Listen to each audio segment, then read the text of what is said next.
هستم از دفتر مرکزی رادیو آزادی. با بینندگان گرامی و وفادار رادیو آزادی با سپاس از یک شما برای اینکه به خبرهای رادیو آزادی توجه دارید و هر صبح صحبت ما را از آزادی ویدیو کانال رادیو آزادی در یوتیوب تماشا میکنید. باز یک روز نو آغاز شد و خبرهای دارم در دست که میخوام در چند دقیقه دیگه برای شما بگم. امروز شنبه است 11 ایون. امیدوارم هر جایی که هستید خوب و سلامت باشید. و قبل از اون که با خبرها رو بیاریم از بود هوا میگیم امروز در پراگ هوای ابری در نظر است. انتظار می رود که حرارت روزانه تا 31 درجه را تشکیل نماید. در مسکو هوا آفتابی است و تا 27 درجه گرم خواهد بود. در سنت پترزبورگ امروز هوا کم ابر و 21 درجه گرم می شود. در دوشنبه آب و هواشناسان هوای کم ابر و ببارش را پیشگویی کردند. در دوام روز گرمی به 24 درجه خواهد رسید.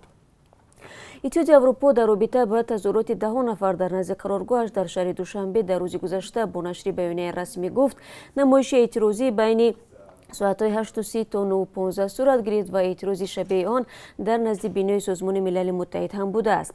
در بیانیه آمده است شعار و نوشتجات‌ها به پرونده حقوق‌شناس بازداشت شده بزرگمهر یوروف و ملاحظات آخرین گروه کاری سازمان ملل متحد اوید به بازداشت‌های خودسرانه اشاره داشتند. در این زمینه نمایندگی اتحادیه اروپا در تاجیکستان اعتماد استوار خود را با حقوق هر یک شهروند به اظهار عقیده به طور آزادانه و آسایشته بیان می‌نماید. نمایندگی اتحادیه اروپا اینچنین اهمیت احترام تمام آزادی‌های اساسی از جمله آزادی بیان و ولایت قانون را تاکید می‌نماید. یادآور می‌شوم که 10 ایون تقریبا 150 نفر در نزد دفتر اتحادیه اروپا و سازمان ملل متحد در دوشنبه تظاهرات و طلب کردند که بزرگمهر یوروف وکیل زندانی تاجیک آزاد کردن نشود. حامیان حقوق بزرگمهر یوروف را زندانی سیاسی مینامند و از مقامات تاجیکستان خواستند که او را آزاد کند. اخیراً اتحادیه اروپا و یک نهاد سازمان ملل متحد حبس یوروف را غیر قانونی نامیده خواستار آزادی فوری او شدند. بعضی از اعتراضگران در صحبت با رادیو آزادی گفتند که آنها از فعالیت بزرگمهر یوروف ضرر مادی و معنوی دیدند.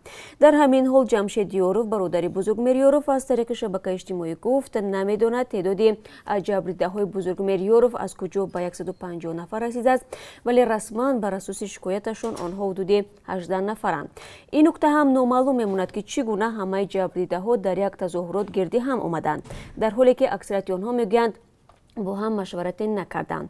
و مقامات حفظی حقوق به شرکت کنندگان تظاهرات به اجازت امکان دادند با شعار و لوحه‌ها در نزد دفتر نمایندگی بین‌المللی جمع آیند و حتی دروازه آن را با لگد بزنند.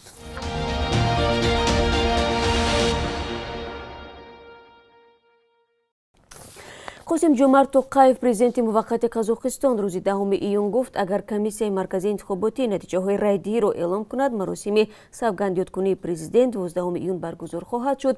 توقیف افزوده است به این دلیل 12 ایون را انتخاب کرده است که 14 ایون در قرقیزستان نشست سرانی سازمان همکاری های شانگهای برگزار می شود. 14 ایون من باید به بیشکک و بعداً به دوشنبه روم و بهتر است که در این نشست پرزیدنت قزاقستان از صلاحیت‌های کامل برخوردار باشد، گفت قاسم جمعرت توقیف. کمیسیای مرکزی انتخابات قزاقستان میگوید نتیجه های اولیه شمارش برگه های رای نشان دادند که توقیف 70% آواز مردم را صاحب شده است. انتخابات پرزیدنت قزاقستان روز 9 ایون برگزار شد و تظاهرات مخالفان را در پی داشت. مقامات تفتیشاتی روسیه از دادگاه طلب نمودند که 6 شهروند تاجیکستان با اتهام کشتار سرگئی چویف به حبس گرفته شوند. سرگئی چویف استاد گشته یونانی و رومی روسیه شب 7 به 8 ایون در شهر مسکو کشته شد. تاس با تکیه به منابعش در کمیته تفتیشاتی روسیه گفته است جنجال میان شهروندان تاجیکستان و سرگئی چویف بر سر بدرفتاری نسبت زنی حامله سر نزده است. قبلا بعضی رسانه‌های روسیه همین فرضیه را پیش آورده بودند. اما خبرگزاری تاس میگوید حادثه شام 8 ایون زمانی رخ داد که سرگئی چویف با مشوقش در باغ کوچه یوژنابوتوفسکی سیر میکرد. در این وقت به قبل خبرگزاری 2 نفر نابالغ به چویف شکایت میکنند که یک گروه آنها را ناراحت میکند. چویف به حمایه نورسان برخاست و ضمن مناقشه در باغ جراحت برداشت و از بالای پول به کول افتاد. همراه و یکی از حمله‌گران نیز افتید و لطوکوبی ورزشگرو ادامه داده است. در نتیجه این حملگر غرق شد.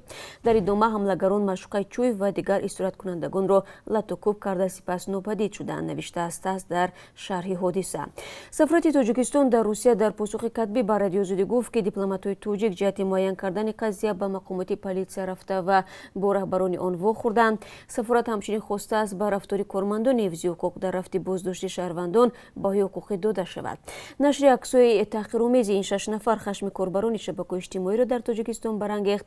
بر اساس یک سند که رادیو آزادی دریافت کرد، شهروندان بازداشت شده تاجیکستان رستم امینов، اسرائیل عزیزов، میرزا شفقت تفالنگov، فریدون عبدالله‌زاده، نیما جان باباєв، فریدون سفرов و میروجدین علویدین زاده می باشند که همگی ساکنان نویه مسجد هستند. این زمان در نسبت شهروندان بازداشت شده تاجیکستان بر اساس ماده کشتار از جانب گروه شخصان در زمینه اوباشی پرونده باز شده است.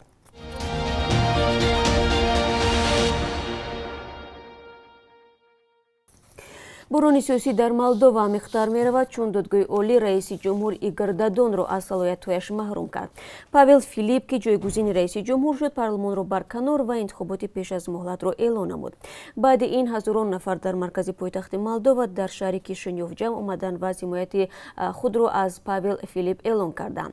ایگور دادون قرار دادگاه را سخت تنقید کرد و گفت حزب رقیب حزب دموکرات که یک فرد ثروتمند آن را دستگیری می‌کند می‌خواهد در قدرت بماند. بحران سیاسی بی‌ثباتی در مولدووا را بیشتر می‌کند که یکی از کشورهای فقیر اروپا و آلوده به رشوه‌خواری محسوب می‌شود. در آن نیروهای سیاسی به دو جبهه تقسیم شدند، قسمی از روسیه طرفداری می‌کند و قسم دیگر طرفداری همکاری‌های نزدیک با اتحادیه اروپا می‌باشند. پارلمان تاجیکستان استحصال و واردات اردی به گفته وکیلان بی ویتامین را منع کرد. در مجلس نمایندگان گفتند اردی که در حدود قزاقستان منع است فعلا در بازارهای تاجیکستان با نرخ گران به فروش گذاشته شده است. تاجیکستان گندم ارد را اساساً از قزاقستان وارد می‌کند. سال 2018 به تاجیکستان اساساً از قزاقستان حدود 1 میلیون تن گندم آوردند. در خود تاجیکستان سال گذشته 760,000 تن گندم تولید شده است. به حساب متخصصان در صورت خوب آمدنی حاصل تناسب واردات گندم از قزاقستان 70 به 30% را تشکیل می‌دهد که 30% در تاجیکستان استحصال می‌شود. برای پیشگیری از واردات ارد پس‌صفت، وکیلان پارلمان تاجیکستان هفته گذشته درباره تامین اهالی با محصولات خوراکواری غنی‌گردانی شده را قبول کردند. بر اساس این سند من بعد استحصال واردات و به سودا گذاشتن ارد و چند محصولات دیگر که با ویتامین و مواد برای سلامتی ضرور تامین نیستند منع خواهد شد. از جمله شریف رحیم‌زاده یکی از وکیلان است که با جدی بودن این وضعیت تاکید می‌کند. او میگوید امروز همان اردی که ما از قزاقستان می‌خریم در این کشور فروختنش ممکن نیست، زیرا با فرمان پرزیدنت قزاقستان در داخل این کشور فقط ارد غنی گردانیده شده باید فروخته شود. ارد محصولات استراتژیک غذایی به حساب می‌رود و پس بلند شدن نرخ آن به طور مستقیم به بودجه عائله‌ها تاثیرگذار می‌شود. امروز نرخ یک خلطه 50 کیلویی ارد استحصال قزاقستان در کشور به 185 سومانی تخمینا $18.5 و در برخی مناطق دوردست از همین هم بالاتر نرخش رسیده است.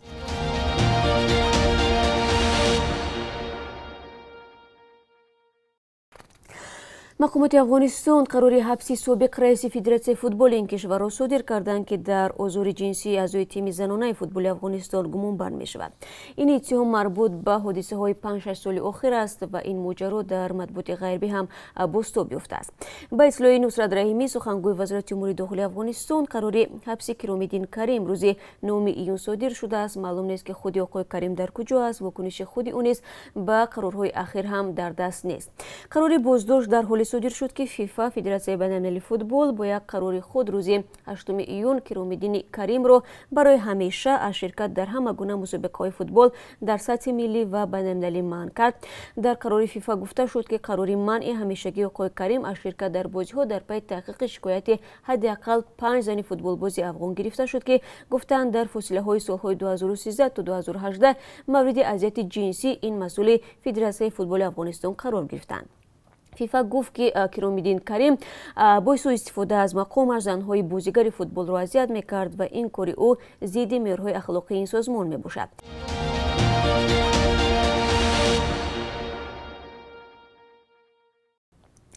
مغفرت همراه قل و وزخوان معروف توجیک روز 22 ایون در شهر دوشنبه برنامه کنسرتی برگزار میکند. در این باره اسمت الله خالزاده هنرمند سوبقدار کشور در صفحه فیسبوکش خبر داده است.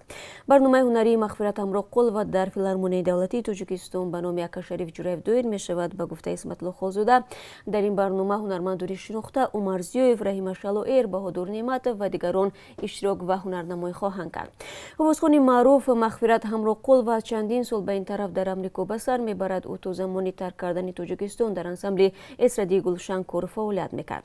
انسمبل گلشن از نخستین دسته های موسیقی توجیک است که در سال 1964 تأسیس شده و با نام مقدس نبی و خرمای شیرین، تاجدین محیدین، کرامت الله قربان، مغفرت همراه قل و رحیم شلوئر، عمر زیویف، بهادر نعمت و چند دیگران تا حال ورد زبان مردم است. و بینندگان عزیز، در این قسمتی صحبت چون همیشه نگاه اندازیم به قرب اسعار خارجی برای امروز که از سوی بانک ملی تعیین شده است. $1 9.43 درهم، €1 10.66 درهم و 1000 روبل روسی برابر است به 145.60 درهم. با سپاس از یکایک شما برای همراهی. همه شما را بازم در دوام روز در بخش‌های مستقیم با خبرهای تازه منتظر می‌شویم. تا آدم اگر هر خبر و عکس و نواری دارید لطفاً در اختیار رادیو آزادی بگذارید و ما کوشش می‌کنیم که آنها را پیگیری کنیم. تا ملاقات بعدی روز خوب داشته باشید.